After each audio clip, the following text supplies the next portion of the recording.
Hi ಭಾಗ್ಯ. Actually ನೀನ್ ಹೊರಗೆ ಬರಲ್ಲ ಅಂತ ಅನ್ಕೊಂಡೆ, ಆದ್ರೂ ನೀನ್ ಬಂದಿದೆಯಲ್ಲ. ಇಷ್ಟಾದ್ರೂ ಪ್ರೀತಿ ವಿಶ್ವಾಸ ಉಳಿಸ್ಕೊಂಡಿದ್ಯಲ್ಲ, ಗುಡ್. ತುಂಬಾ ಖುಷಿ ಆಯ್ತು. ಅನಗತ್ಯ ಮಾತು ಬೇಡ. ಏನ್ ವಿಷಯ ಹೇಳು, ಬೇಗ ಹೇಳು.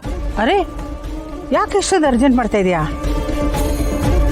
ನಿನಗೆ ಒಂದು ಸರ್ಪ್ರೈಸ್ ಇದೆ, ದೊಡ್ಡ ಸರ್ಪ್ರೈಸ್. ಆಕ್ಚುಲಿ ನನಗೂ ಇವತ್ತೇ ಗೊತ್ತಾಗಿದ್ದು.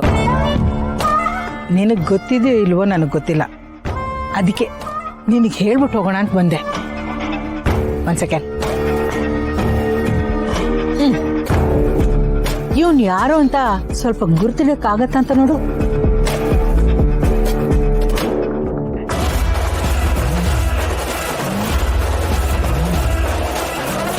ಆಕಾಶ್, ಇವಳಿಗೆ ನನ್ನ ಮೊಮ್ಮಗನ ಫೋಟೋ ಹೇಗೆ ಸಿಕ್ತು? ಯಾರು ಕೊಟ್ರು? ಗೊತ್ತಾಯ್ತಾ ಇವನು ಯಾರು ಅಂತ? ನನಗೆ ಗೊತ್ತು, ನಿನಗೆ ಗೊತ್ತಿರಲ್ಲ ಅಂತ. ಸರಿ, ನಾನೇ ಹೇಳ್ತೀನಿ. ಇವನ್ ಬೇರೆ ಯಾರೂ ಅಲ್ಲ, ನಿನ್ ಮೊಮ್ಮಗ,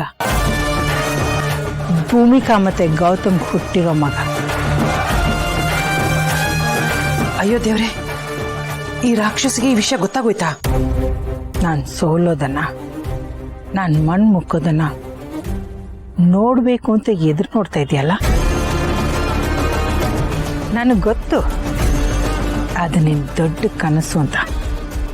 ಬಟ್ ಅಷ್ಟು ದೊಡ್ಡ ಕನಸು ಕಾಣಬೇಡ, ಯಾಕೆಂದ್ರೆ ನಿನ್ ಕನಸು ನನಸಾಗಲ್ಲ.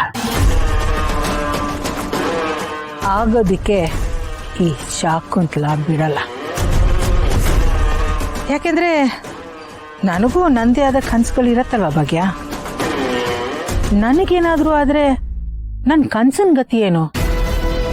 ಅದಕ್ಕೋಸ್ಕರ ನಾನು ಫೈಟ್ ಮಾಡಲೇಬೇಕಲ್ವಾ?